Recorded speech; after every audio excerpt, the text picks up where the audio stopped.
Joko sudah bekerja sebagai supir ambulans di rumah sakit kecil di pinggiran kota selama hampir 5 tahun. Rumah sakit itu terletak di ujung jalan utama, dikelilingi oleh ladang jagung dan sawah yang luas, yang membuat suasananya terasa sangat tenang.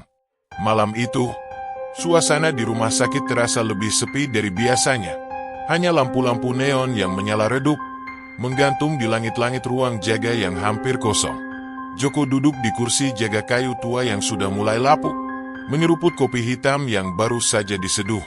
Di luar, angin malam berdesir pelan, berhembus lewat celah-celah jendela, membuat suara dedaunan yang bergesekan terdengar seperti bisikan. Lampu jalan yang terlihat di kejauhan mengaburkan bayangan pohon-pohon tinggi yang mulai merunduk karena angin. Joko menatap layar komputer di depannya, namun matanya sudah terasa berat. Tugasnya sebagai supir ambulans seringkali membuatnya berjaga hingga larut malam. Namun ia sudah terbiasa dengan rutinitas itu. Tiba-tiba, langkah kaki terdengar di luar ruang jaga. Seorang perawat perempuan berlari kecil menghampiri Joko. Wajahnya tampak cemas. "Mas Joko, ada jenazah yang harus segera diantar ke rumah duka di Desa Sukamaju. Sekarang?" "Ya, keluarganya sudah menunggu," ujarnya terburu-buru. Napasnya memburu. Joko mengangguk pelan dan berdiri, menaruh cangkir kopi di atas meja dengan hati-hati. "Siap, Mbah. Jenazahnya sudah disiapkan," tanyanya, mencoba tetap tenang meskipun rasa kantuk mulai mendera. "Sudah, Mas. Udah di ambulans. Tinggal berangkat saja," jawab perawat itu, memandang Joko dengan wajah khawatir. Matanya melirik keluar jendela yang gelap, seolah merasa ada sesuatu yang tidak beres. Joko mengangguk dan tidak banyak bicara lagi. Ia mengenakan jaket tebalnya, dan langkahnya terdengar di lorong kosong rumah sakit. Udara di luar terasa lebih dingin dari biasanya, dan angin malam yang menerpa wajahnya membuat tubuhnya sedikit menggigil. Di depan pintu, lampu kecil yang terpasang di sepanjang jalur parkir memberikan pencahayaan yang minim. Begitu ia duduk di kursi supir ambulans dan menyalakan mesin, suara deru mesin yang khas langsung mengisi kabin, memecah keheningan malam. Joko mengecek dashboard, memastikan segalanya berfungsi dengan baik. Sirine ambulans sengaja ia matikan, mengingat perjalanan ini bukan dalam keadaan darurat, hanya pengantaran jenazah ke rumah duka.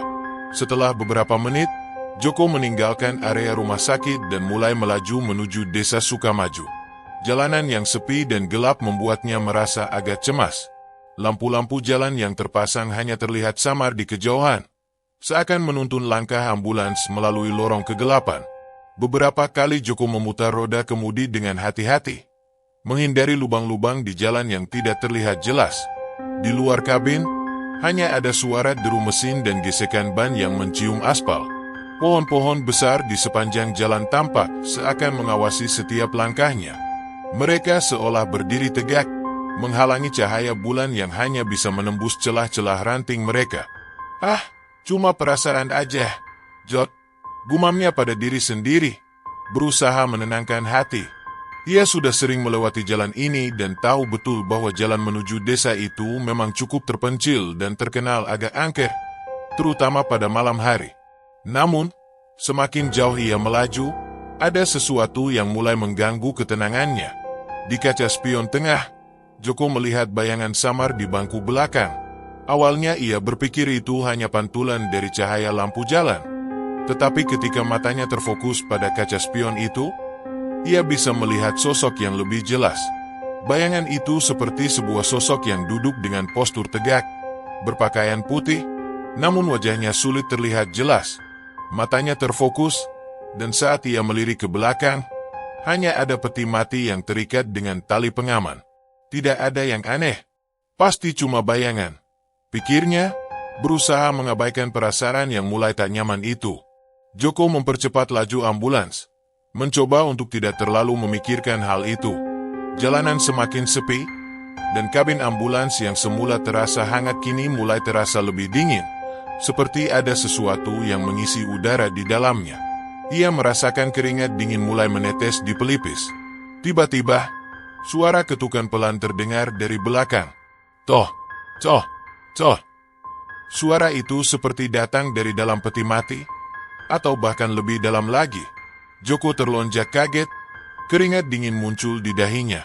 Ia menepikan mobil dengan cepat dan keluar untuk memeriksa. Begitu membuka pintu belakang ambulans, tidak ada yang mencurigakan. Peti mati itu masih terikat dengan aman, tidak bergerak sama sekali. Namun, begitu Joko menutup pintu kembali, sebuah suara serak terdengar di telinganya, begitu dekat, hingga membuat tubuhnya gemetar. "Terima kasih sudah mengantar." Suara itu halus, namun penuh dengan kesan menyeramkan, seolah-olah berasal dari kedalaman kegelapan yang tidak bisa dipahami. Joko langsung mundur, jantungnya berdegup cepat. Ia menoleh ke sekitar, tidak ada siapa-siapa di luar, hanya hutan gelap dan pohon-pohon besar yang bergoyang pelan. Malam itu terasa begitu sunyi. Tidak ada suara selain desiran angin. Joko menelan ludah, merasa jantungnya hampir copot.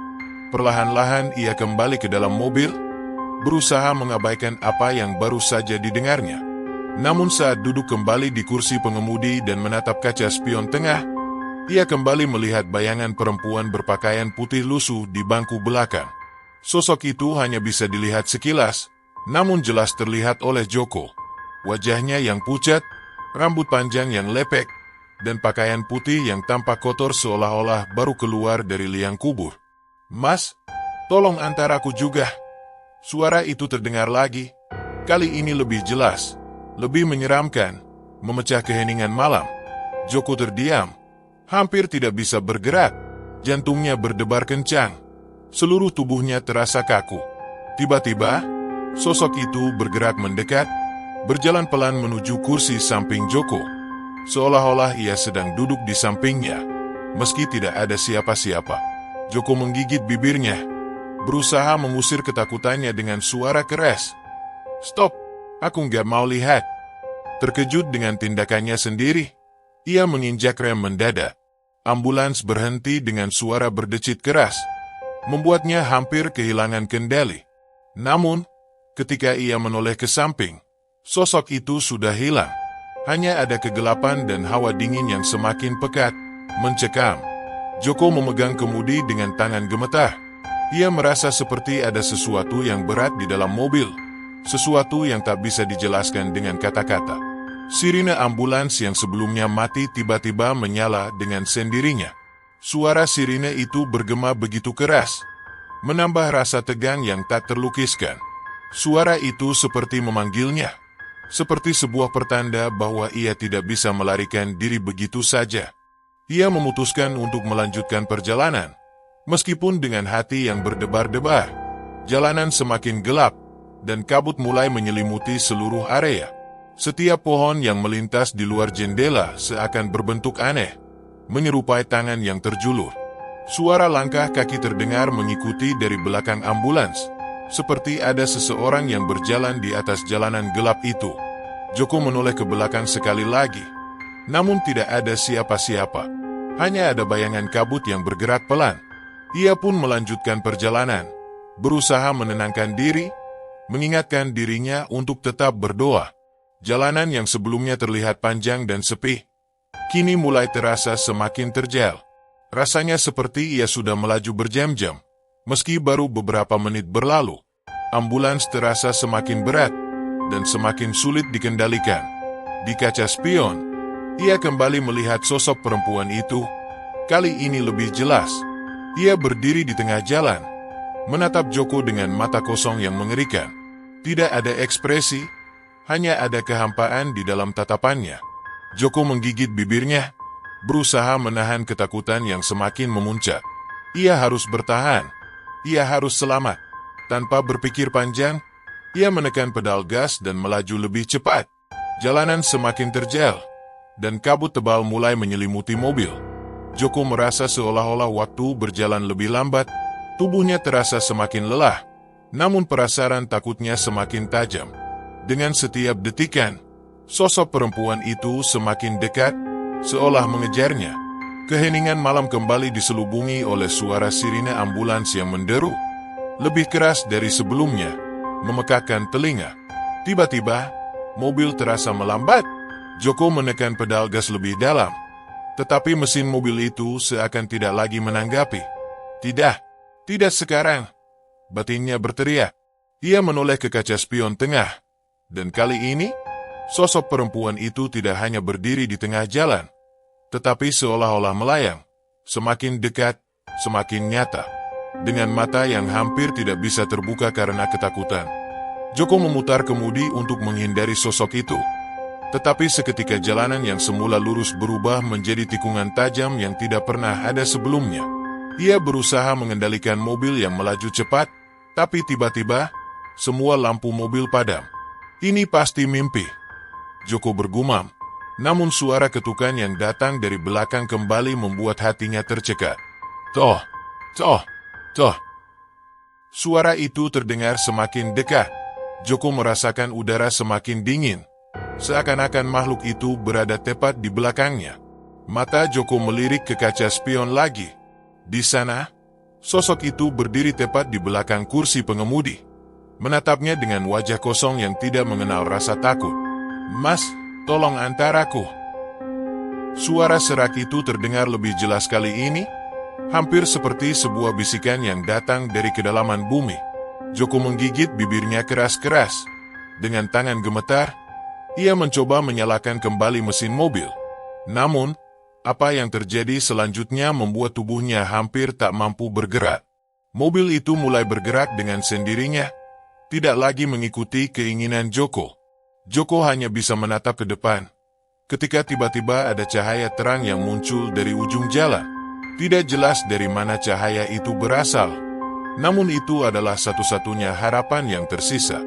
Dengan sisa-sisa keberanian, Joko menatap ke jalan yang semakin sempit dan berkelok, menambah rasa ketegangan di hatinya. Cahaya itu semakin mendekat.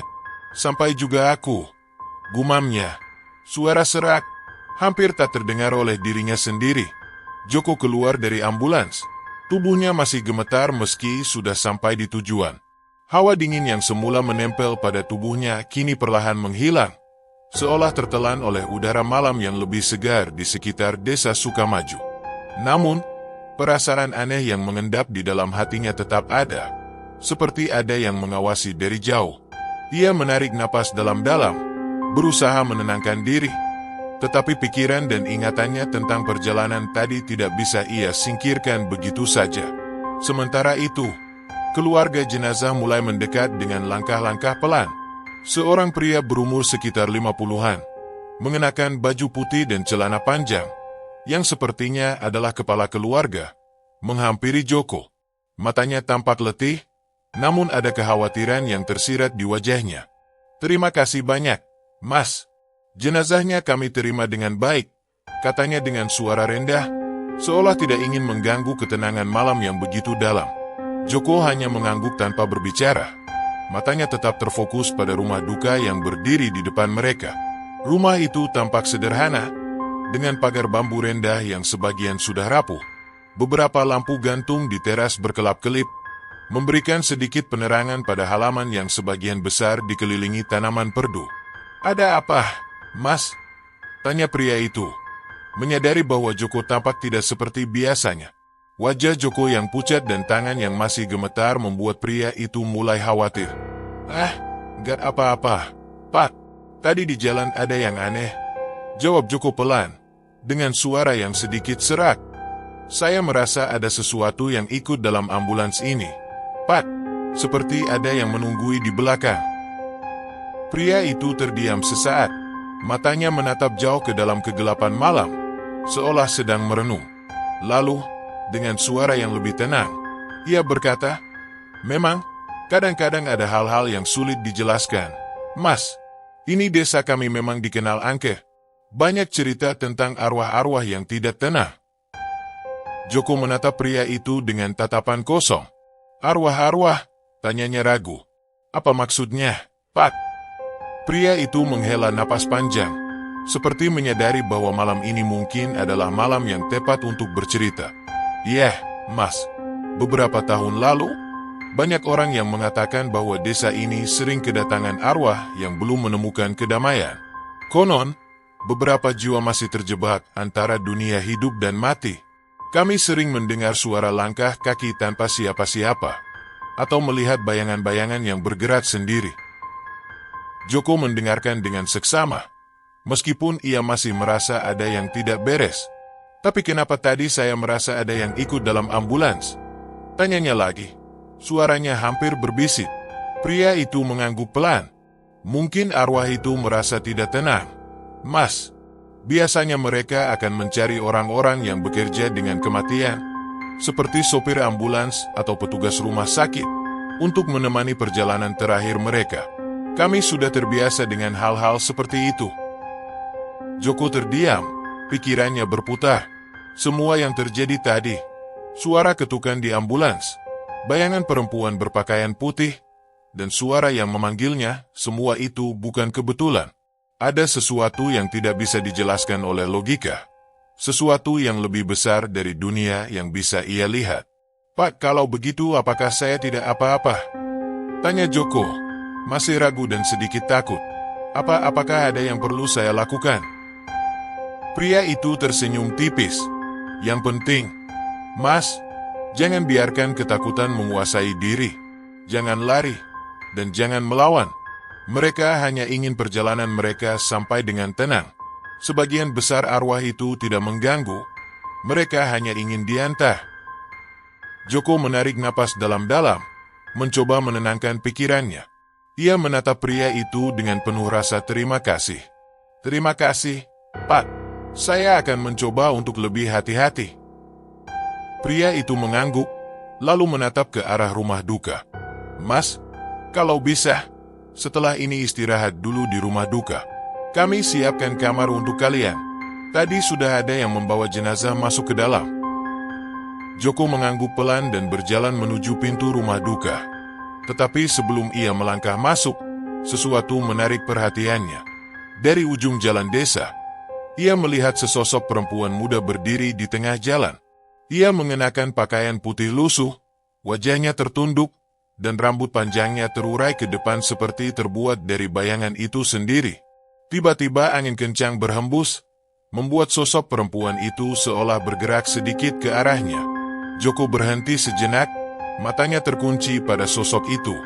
Sosok perempuan itu mengangkat wajahnya perlahan, dan Joko merasakan bulu kuduknya meremang. Wajahnya pucat, dengan mata kosong yang tak dapat dipahami, seolah tidak melihatnya sebagai manusia, tetapi sebagai sesuatu yang lebih dari itu. Lalu, sosok itu mulai melangkah mundur, perlahan, menghilang di balik kabut tipis yang muncul begitu saja di jalanan. Dalam sekejap, ia lenyap, menyatu dengan gelapnya malam. Joko menelan ludah. Sebelum ia bisa berkata apa-apa, pria yang tadi menyambutnya tiba-tiba menyentuh bahunya, mengagetkannya. Itu dia, Mas. Itu adalah arwah yang sudah tenang. Dia mengucapkan terima kasih. Biasanya mereka akan memberi tanda seperti itu sebelum meninggalkan dunia ini. Joko hanya bisa menatap ke arah tempat sosok itu menghilang. Perasaan aneh yang mencengkeram dada membuatnya bingung dan lelah. Terima kasih, katanya pelan. Meskipun ia tahu, ucapan itu hanya bisa terdengar di dalam hati. Perjalanan malam ini, dengan semua kejadian yang mengerikan, akan membekas dalam ingatannya selamanya. Semoga perjalanan ini memberi kedamaian untuk semua yang terlibat. Ujar pria itu dengan nada lembut, seolah-olah ikut merasakan perjalanan panjang yang telah dilalui oleh Joko dan arwah yang baru saja meninggalkan dunia ini. Joko mengangguk, tetapi ia tahu bahwa apa yang telah terjadi malam ini lebih dari sekadar perjalanan biasa. Ia merasakan bahwa ada sesuatu yang jauh lebih besar dari apa yang bisa dilihat oleh mata manusia. Sesuatu yang tetap ada, bersembunyi di balik kabut dan kegelapan, dan mungkin akan menunggu lagi di perjalanan selanjutnya.